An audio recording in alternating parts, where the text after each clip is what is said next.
Fala galera, tudo bem? Guilherme Peterlini aqui para mais um vídeo dentro do meu carro. E hoje vamos continuar aquele bate-papo sobre compatibilidade dos módulos nos inversores, como aproveitar o máximo dos módulos, né, ter a melhor eficiência ali do sistema. E hoje eu quero falar um pouco sobre a corrente de operação dos módulos com dos inversores.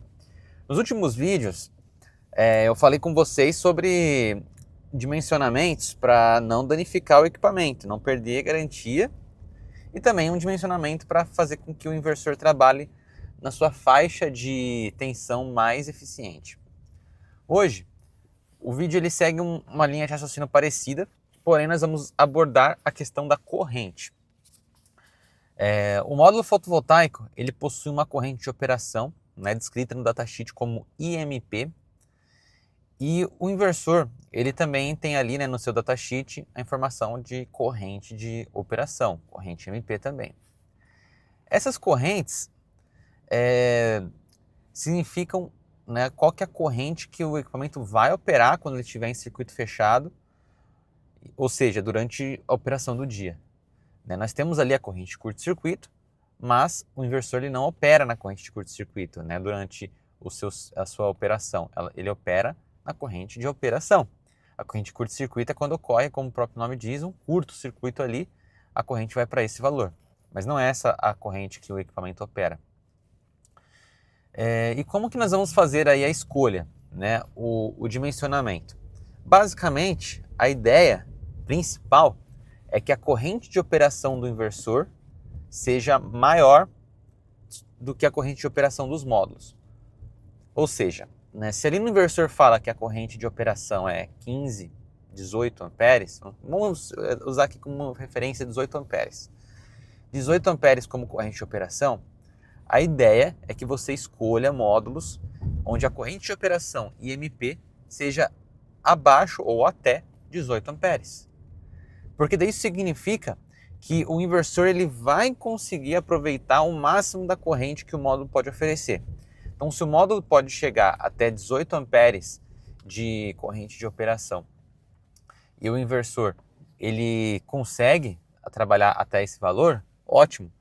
Significa que nós vamos conseguir extrair o máximo de corrente aí dos módulos fotovoltaicos utilizando o inversor. Então, esse é o ideal.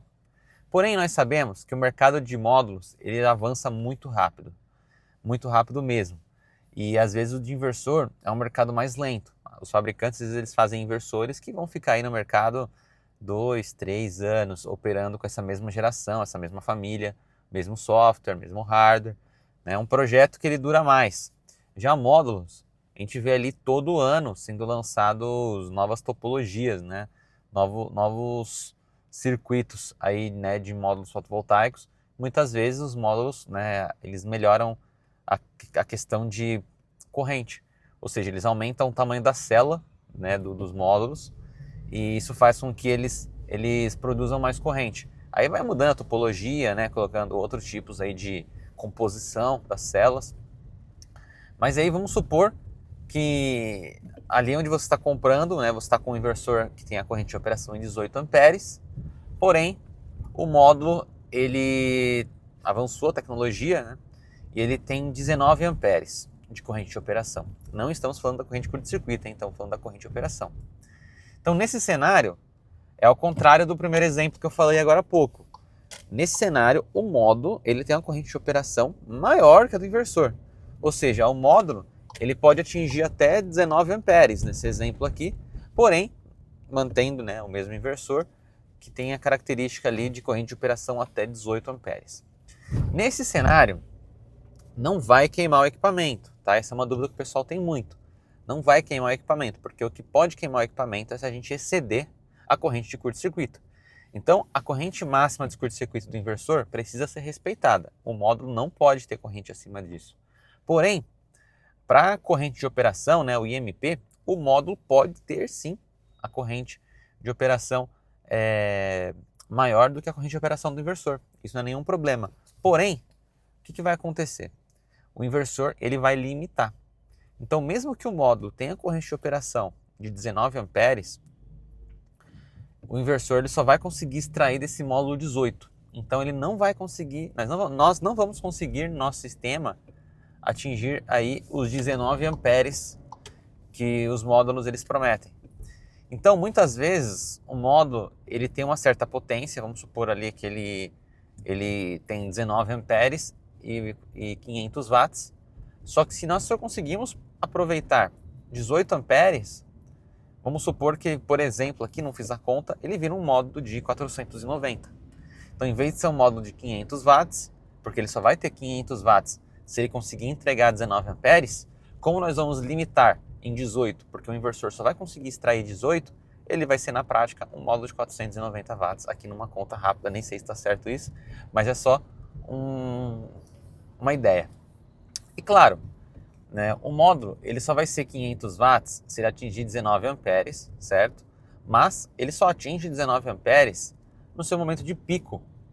Ele não atinge durante a manhã, ele não atinge, né, no final da tarde, até no meio da manhã, no meio da tarde, às vezes ele não atinge isso. Só vai atingir no momento de pico.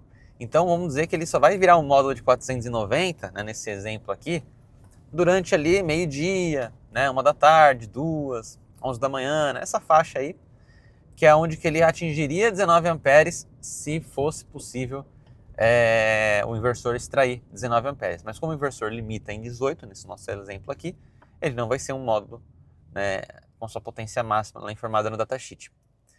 Claro, né, para atingir também os 19 amperes, nesse exemplo aqui, ele tem que atender, né, algumas características de radiação, temperatura, densidade de a massa do ar. Então, tudo conforme as informações de datasheet.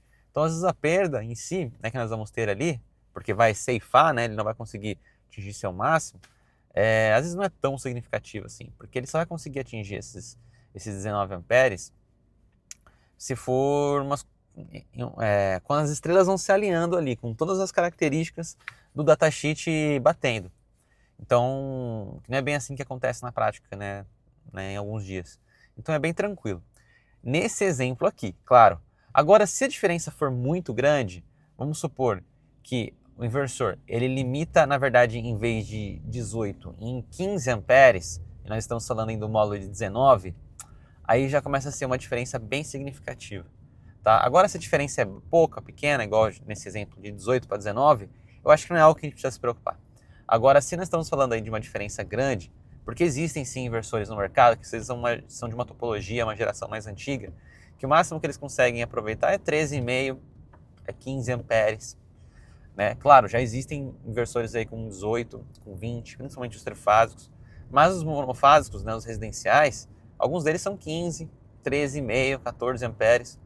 E se formos trabalhar com módulos aí de 18, 19, 20 amperes, aí a perda começa a ficar bem significativa e aí já não vale a pena.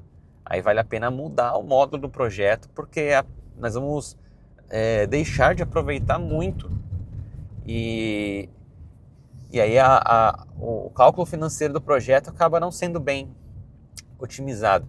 Mas lembrando, não vai queimar o inversor, desde que respeitem os limites ali de curto-circuito e também de tensão.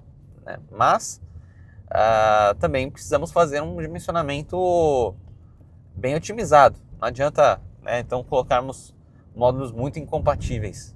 Beleza? Então é isso, pessoal. Se inscrevam aí no canal se vocês gostaram, deixe o like. Isso é muito importante para mim, motiva bastante a fazer os vídeos. Espero que vocês tenham gostado, né, dessa informação aqui sobre a corrente de operação dos módulos. E vamos nos falando aí, tem bastante vídeo pela frente. Forte abraço, até mais!